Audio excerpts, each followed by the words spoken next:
نحمده ونصلي على رسوله الكريم اما بعد فاعوذ بالله من الشيطان الرجيم بسم الله الرحمن الرحيم الحمد لله رب العالمين صدق الله العظيم۔ مضامین قرآن کے فہم پروگرام کے حوالے سے الحمدللہ ماہ رمضان کے اندر یہ سلسلہ شروع کیا گیا ہے کہ تمام صورتیں صورت بصورت ان کا خلاصہ اہم مباحث اور مضامین انشاءاللہ اس میں بیان کیے جائیں گے۔ تو آج جس سلسلے میں چونکہ آغاز ہے اور افتتاح سورۃ الفاتحہ سے ہے تو سورہ فاتحہ کے حوالے سے چند اہم گزارشات آپ کے سامنے پیش کرنی ہے۔ سب سے پہلے تو یہ بات سمجھیں کہ سورہ فاتحہ مکی سورہ ہے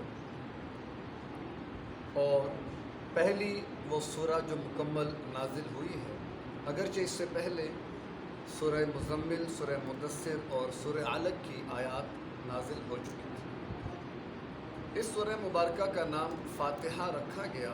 فاتحہ کا معنی کھولنے والی۔ تو ہم جیسے ہی قرآن مجید کھولتے ہیں تو سب سے پہلے جو سورہ مبارکہ ہمارے سامنے آتی ہے وہ یہی سورہ ہے، اس لیے اس کو سورہ فاتحہ کہا جاتا ہے۔ اسی طرح اس سورہ مبارکہ کا ایک نام سورہ شفا بھی ہے کہ اللہ تبارک و تعالیٰ نے اس سورہ مبارکہ کے اندر ہر بیماری کے لیے شفا رکھی ہے، بشرطے کہ یقین کامل کے ساتھ اس کا اہتمام کیا جائے۔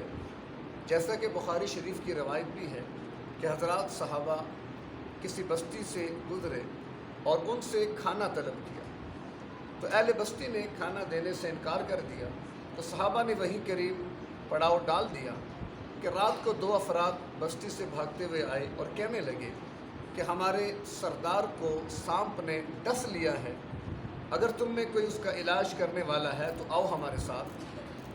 تو ایک صحابی کہنے لگے کہ میں اس کا علاج کر سکتا ہوں، لیکن یہ کہ میں بدلے میں کچھ لوں گا۔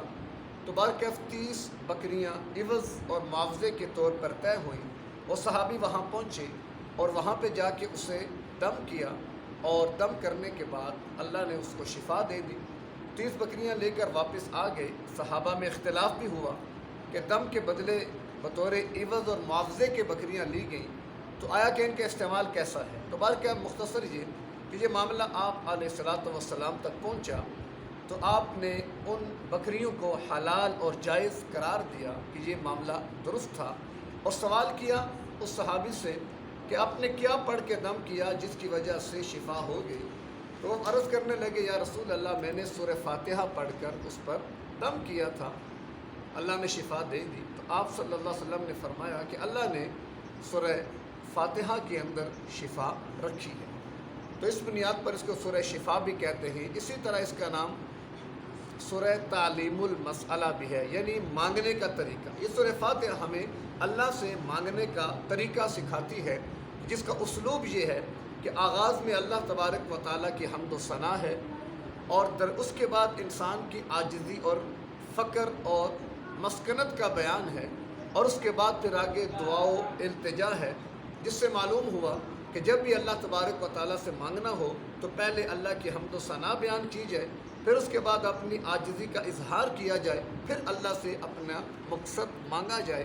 تو اس بنیاد پر اس کو سورہ تعلیم المسئلہ بھی کہتے ہیں، اور اس سورہ مبارکہ کا نام ام القرآن یا اساس القرآن بھی ہے، یعنی قرآن کا مغز، قرآن کی جڑ، قرآن کی بنیاد۔ کیوں؟ علماء نے لکھا ہے کہ پورے قرآن میں اللہ تبارک و تعالیٰ نے جو بیان فرمایا اس کا خلاصہ اللہ نے سورہ فاتحہ کے اندر بیان فرمایا، یعنی پورے قرآن میں کل 6 مضامین بیان کیے گئے، جن میں ایک مضمون عقیدہ توحید، دوسرا رسالت، تیسرا آخرت، نمبر 4 احکامات، نمبر 5 نیک لوگوں کے احوال، اور نمبر 6 گناہگاروں کے احوال۔ پورے قرآن میں انہی 6 مسائل کو اللہ تبارک و تعالیٰ نے مختلف مقامات پر مختلف انداز سے بیان فرمایا ہے، اور ان 6 کے 6 کا خلاصہ اللہ تبارک و تعالیٰ نے سورۃ الفاتحہ کے اندر بیان فرما دیا، اس طور پر کہ پہلی آیت مبارکہ الحمدللہ رب العالمین، تمام تعریفیں اللہ کی۔ کیوں اللہ کے لیے؟ اس لیے کہ وہ تمام جہانوں کا رب ہے، پالنے والا ہے۔ تو جب تمام جہانوں کا رب اللہ तमाम जहानों का पालने वाला अल्लाह, सब तारीफ़ें अल्लाह की, फिर इबादत भी किसकी होनी चाहिए? सिर्फ अल्लाह की। तो यहाँ पर हमें तौहीद की तरफ इशारा मिलता है। अर्रहमान अर्रहीम, रहमान और रहीम है। अब इसके ज़िमन में हम ये कह सकते हैं कि अल्लाह की सिफ़त रहमत का तकाज़ा था कि अल्लाह अपने बंदों की हिदायत और रहनुमाई का मामला फरमाते। तो उसके लिए अल्लाह तबारक व तआला ने सिलसिला नबुव्वत और रिसालत जारी फरमा दिया। तो गोया नबुव्वत और रिसालत ये अल्लाह की सिफ़त रहमान और सिफ़त रहीम का एक अक्स है। मालिक यौमिद्दीन में अक़ीदे आखिरत का बयान आ गया। इय्याका नअबुदु व इय्याका नस्तईन के अंदर अहकामात का बयान आ गया कि इबादत सिर्फ़ अल्लाह के लिए और इस्तिआनत सिर्फ़ अल्लाह से। इबादत क्या है? कि अल्लाह तबारक व तआला के अहकामात को मानना, जैसा कि मानने का तरीका अल्लाह के नबी सल्लल्लाहु अलैहि वसल्लम ने सिखाया है। और इस्तिआनत का मतलब क्या है? अल्लाह से मदद तलब कर। तो लिहाजा इबादत जब भी होगी तो अल्लाह की, मदद जब भी मांगी जाएगी तो अल्लाह की। अगर अल्लाह के गैर की इबादत नाजायज़ है, हराम है, तो अल्लाह के गैर से मदद मांगना भी हराम और नाजायज़ है। तो यहाँ पर गोया कि इबादत के ज़िमन में तमाम अहकामात आ गए कि जिन चीज़ों के करने का हुक्म दिया उनको करना इबादत, और जिन चीज़ों से रोका, मना किया, उन चीज़ों से मना हो जाना भी क्या है? इबादत है। इहदिनस सिरातल मुस्तकीम, ये इस सूरह मुबारका का मरकज़ी मज़मून है कि सूरह फातिहा का मरकज़ी मज़मून तलब हिदायत है कि अल्लाह तबारक व तआला हमें हिदायत की दौलत अता कर दे कि कायनात की सबसे कीमती चीज़ वो हिदायत है, वो ईमान है, वो अल्लाह का मिल जाना है। गैर सिरातल लज़ीना अनअमता अलैहिम, तो यहाँ पर मानने वाले लोग, उनका ज़िक्र आ गया कि जिन्होंने अल्लाह के अहकामात को माना, इनाम याफ्ता लोग। और गैरिल मग़दूबी अलैहिम वलद्दाल्लीन, और यहाँ पर न मानने वाले गुनाहगारों का बयान आ गया कि जिन लोगों पे अल्लाह का गज़ब हुआ और जो लोग गुमराह हुए। तो गया कि यहाँ पर दो तबकों का बुनियादी तौर पे ज़िक्र हुआ, एक मानने वालों का, एक ना मानने वालों का। तो इनाम याफ्ता लोग एक और मौके पर अल्लाह इरशाद फरमाते हैं, अन्नबीयीन, अस्सिद्दीक़ीन, अश्शुहदा, अस्सालिहीन। ये चार किस्म के लोग हैं, चार तबक़ात हैं कि जिनसे वाबस्ता लोग ही इनाम याफ्ता हैं, फलाह और कामयाबी हासिल करने वाले हैं। मग़ज़ूब अलैहिम वो लोग होते हैं कि जो दीन को अपनी ख्वाहिशात के ताबे कर दें और अपनी ख्वाहिशात को ही दीन बना कर चलें। तो यहाँ इससे मुराद यहूद हैं कि जिन्होंने अपनी ख्वाहिशात नफ्स को दीन और उसके अहकामात पर तरजीह दी और उसी के मुताबिक ज़िंदगी गुजारते रहे।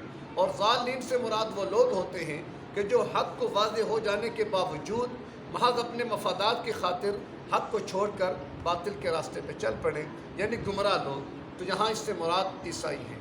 तो बल्कि खुलासा सारी बात का ये है कि सूरह फातिहा में अल्लाह तबारक व तआला ने तमाम उलूम का खुलासा, यानी आप यूँ समझें कि तमाम अम्बिया साबिकीन और कुतुब साबिका, उनका इल्म जो है उसका खुलासा अल्लाह ने पूरे कुरान में बयान फरमाया। पूरे कुरान का खुलासा अल्लाह ने सूरह फातिहा के अंदर बयान फरमाया। पूरी सूरह फातिहा का खुलासा तस्मिया बिस्मिल्लाह के अंदर बयान फरमाया, और बिस्मिल्लाह का खुलासा उसकी बा में, और बा का खुलासा उस नुक्ते में। गोया पूरे उलूम जितने भी हैं, कुतुब साबिका के, कुतुब मौजूदा के, उन तमाम का खुलासा बा के नुक्ते में है कि जैसे वो नुक्ता एक है तो इस कायनात का खालिक और मालिक भी एक है। जैसे ये नुक्ता महवर और मरकज़ है, वो अल्लाह भी अकेला तने तनहा ला शरीक सारी कायनात का महवर और मरकज़ है। तो गोया कि इस सूरह मुबारका का बुनियादी मज़मून क्या है कि हम अल्लाह की तौहीद का इकरार करें, अल्लाह से हिदायत को तलब करें और उस पर इस्तिकामत के अल्लाह से दुआ मांगें। तो अल्लाह हमें सूरह मुबारका का फ़हम नसीब फरमाए और पूरे कुरान का अल्लाह हमें फ़हम नसीब फरमाए। वाखिर दावाना अनिल हम्दुलिल्लाहि रब्बिल आलमीन।